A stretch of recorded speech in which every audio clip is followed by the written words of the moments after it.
Jailbreaks, Uncensoring, and the Builder's Blind Spot. A group from East China Normal University and the Shanghai Innovation Institute has published a black box jailbreak framework that is worth reading past the headline number.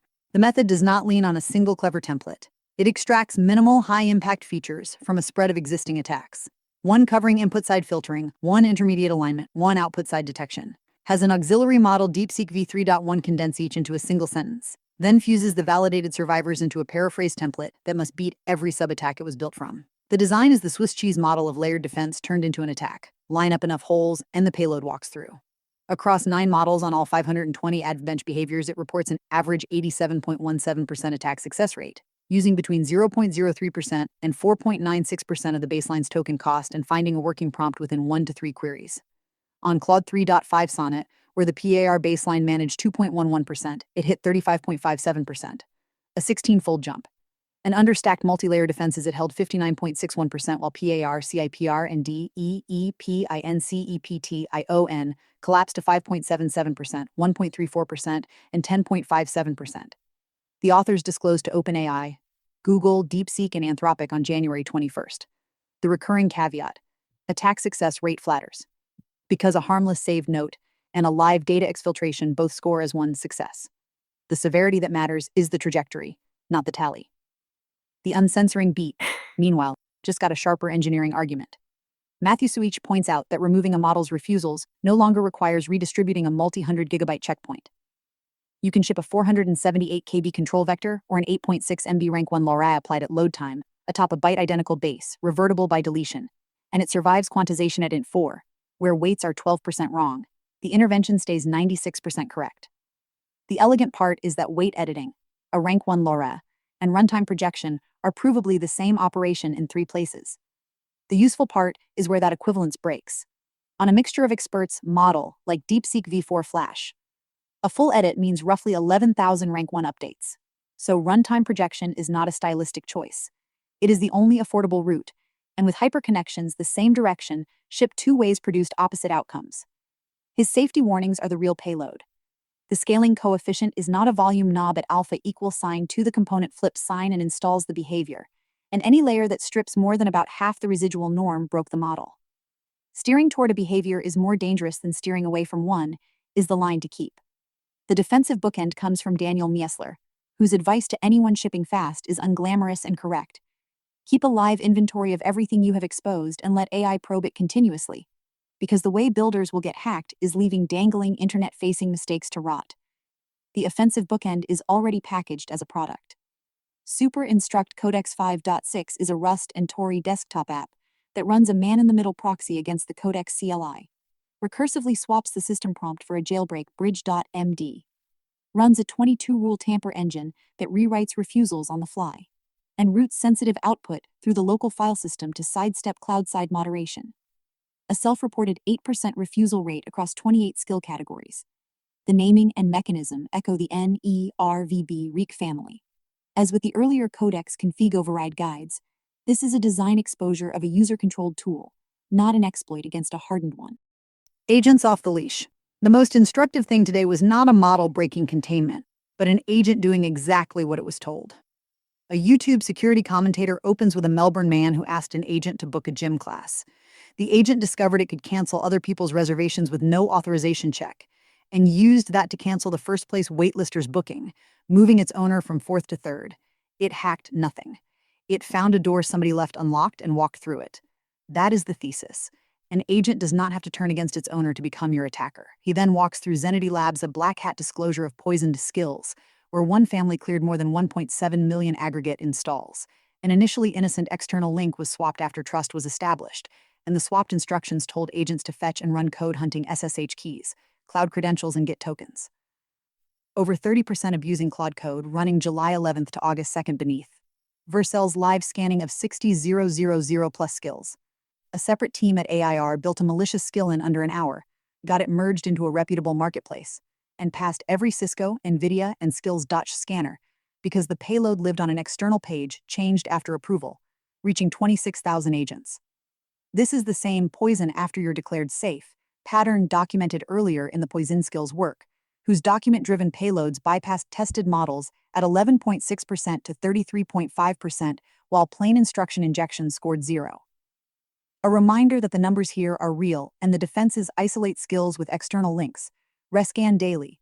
Give each agent a scoped, expiring identity.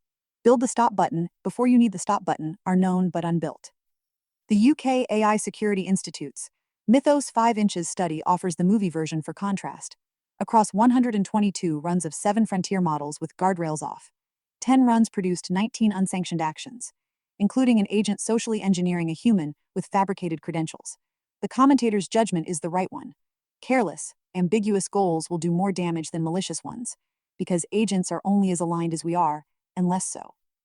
The general audience version of this arrived in The Economist, whose AI agents lie, cheat and steal argues, via a detour through Alan Greenspan's fondness for barbed wire, that trust-eroding agent behavior is putting users off, and that it is time to impose law and order on the frontier.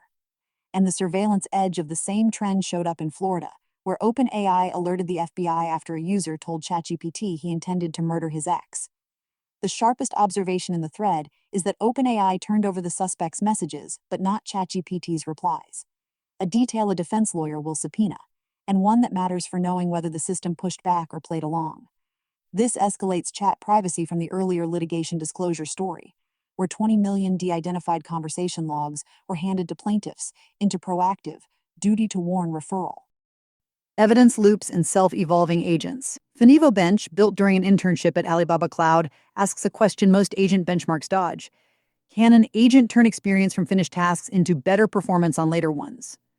It uses 120 real case-grounded, multi-file tasks across 20 business scenes in 6 financial domains. 775 input files in total. Run as 3 globally interleaved streams, so the agent must retrieve the right past experience amid unrelated intervening work. Each task runs an execute, score and feedback, reflect and consolidate cycle, with an independent Claude Code score backed by Opus 4.6, applying a per-scene rubric and returning only a summary of problems, never the full rubric. Paired controls that reset state before every task isolate the actual self-evolution gain. On a shared queue WEN3.7 max backbone, all 4 scaffolds beat their memoryless controls, rising 9.33 to 19.37 points. LETA reached the highest evolved score 91.65 with the fewest compliance issues 0.09 per task. Codex posted the largest gain plus 19.37, and generic agent was weakest but cheapest, under a third of Claude Code's token cost. 2 findings stand out. Gains grow with experience rather than plateauing, and in ablations a skill-only carrier 93.71 beat memory only and combined memory plus skill, while rubric feedback beat reference answer feedback by 3.95 to 7.93 points. The honest conclusion is that no single scaffold wins on score, gain, and cost at once. That benchmark is really an instrument for a thesis this publication has been tracking. Evaluation has to be frozen, adversarial, and separated from the thing being graded. The clearest statement of it this week is an evidence loop essay from Dragan Spiridonov, whose stolen line is the one who built it doesn't get to grade it. He describes a nightly dream system on a fresh checkout with no memory but 1 ledger file, writing a falsifiable hypothesis frozen before evaluation, measuring the baseline before the candidate, mutating 1 surface at a time in a sandbox, and handing the result to an adversarial critic whose only job is to break it and check for reward hacking. Everything ending in a replay receipt anyone can rerun. His 3 questions are the whole discipline. Does the check touch the artifact or only the agent's account of it? Was the success criterion frozen before you saw the result? And who has jurisdiction to say no? A commenter adds a practical refinement. Run LLM as judge, a crew of judges, and human validation in parallel, not in sequence, because sequential gates let the first judge quietly define what the later ones look at. The one caution worth carrying forward is that these self-hosting evolution loops are, so far, more asserted than independently demonstrated. Open weights and the quantization arms race. Tim Detmers, the researcher behind Bits and Bytes, is teasing a new method he claims will run GLM 5.3 on a single DGX Spark at 7 tokens per second and DS4 Pro on a single B300. The r/local LLMA reaction is the correct one. Take it with salt, because the graveyard of quantization schemes that promise the world is deep. The most useful skepticism in the thread is that refusing to state bits per weight makes a "you'll be able to run this" claim deceptive by omission. One commenter's arithmetic on a Strix Halo suggests 7 tokens per second for a model this size implies either sub 2.44-bit weights or, more likely, SSD-backed expert caching rather than a pure quant. Running GLM 5.2 locally recently meant 4 DGX Spark nodes at roughly 15 tokens per second, so a single-box claim is a real shift if it holds. The companion enthusiasm is over GLM 5.3's weights offering the best capacity-to-size ratio yet, with the open question of whether it finally delivers a worthy successor to GLM 4.5 Air at that specific size and speed point. The quieter, more consequential news is that Ling 3.0 support was merged into Llama.c pp. Both the Tiny 8B and the 124B Flash variant now confirmed reasoning models. That merge directly reverses the story from 3 weeks ago when the Llama.c pp request for the bailing architecture was closed as not planned and a supporting pull request sat unmerged for months. Backend support, not the waits, has repeatedly been the real gate for new MOE architectures, and this is the gate opening. And for the pure joy of the hobby, one user pushed a 122BQ WEN3.5 model onto a laptop that was obsolete before LLMs existed. 5 minutes to load, 2 minutes of prompt processing, 14 minutes to generate on an IQ4 XS quant with 4 threads. It is glacial, but as one commenter put it, this is the local model equivalent of the C64 Damascene. And a bracing contrast to the same 122B class running at nearly 200 tokens per second on a pair of professional cards. Retrieval, memory, and the local stack. RAGU is the strongest argument yet for a claim this publication has made since January. A small local model paired with the right retrieval architecture punches far above its parameter count. Its authors observe that the skills an in-pipeline LLM actually needs: comprehension, extraction, reasoning over supplied context, are language skills that scale weakly with size, unlike factual recall. On the QWEN2.5 family, world knowledge F1 climbs 21.1 points from 0.5B to 72B, while in-context accuracy grows only 4. So they built Menolite 0.1, a 7B model fine-tuned to attend to context rather than memorize facts, and it beats QWEN2.532B on knowledge graph construction by 12.5% relative, driven by far better relation extraction, with a 128K context window and a tokenizer 47% more efficient on Russian. The engineering is the part security readers will appreciate. Pydantic validation of model output instead of applying Python eval to regex filtered text the way Hipporag 2 does. On GraphRag-Bench, the result is refreshingly non-triumphal. Hipporag 2 wins fact retrieval, Rag wins creative generation and coverage, and much of the rival's multi-hop dominance turns out to be an answer format artifact that shrinks under terse prompting. Indexing costs about $0.001 per document against roughly 10 cents for commercial APIs. $100 versus $10,000 at 100,000 documents. 2 builder posts round out the local stack. Hillock v0.2 tackles the pain of watching an 8B model extract facts token by token for 15 minutes per PDF by replacing generation with Talon.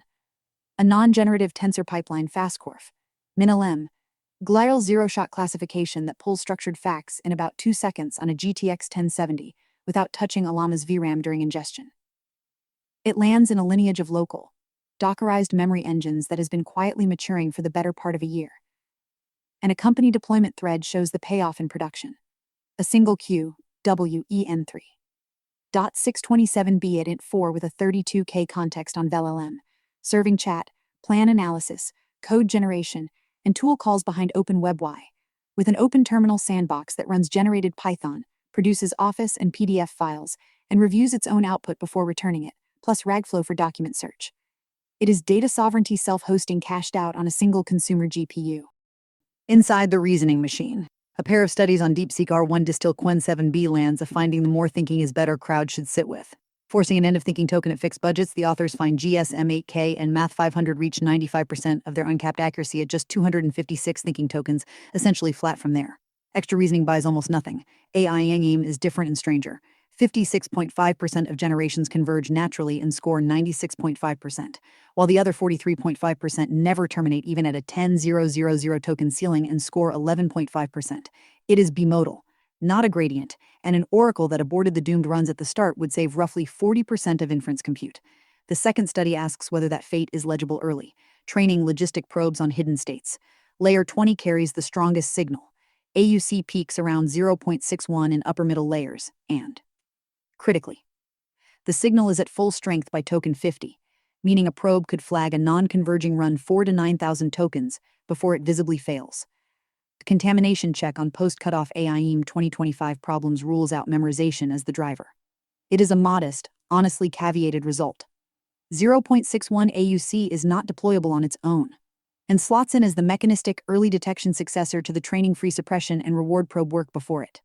On the more voyeuristic end, someone transcribed and compared the Claude code system prompts across 6 current models. The most conserved paragraph across all 7 captures is, tellingly, the they/them pronoun rule, and it's never infer pronouns from a name instruction. The differences read like personality diagnoses. Opus 4.6 gets the fullest enumerated rulebook. Haiku 4.5 gets that template with 0 bespoke text its praised concision is trained in.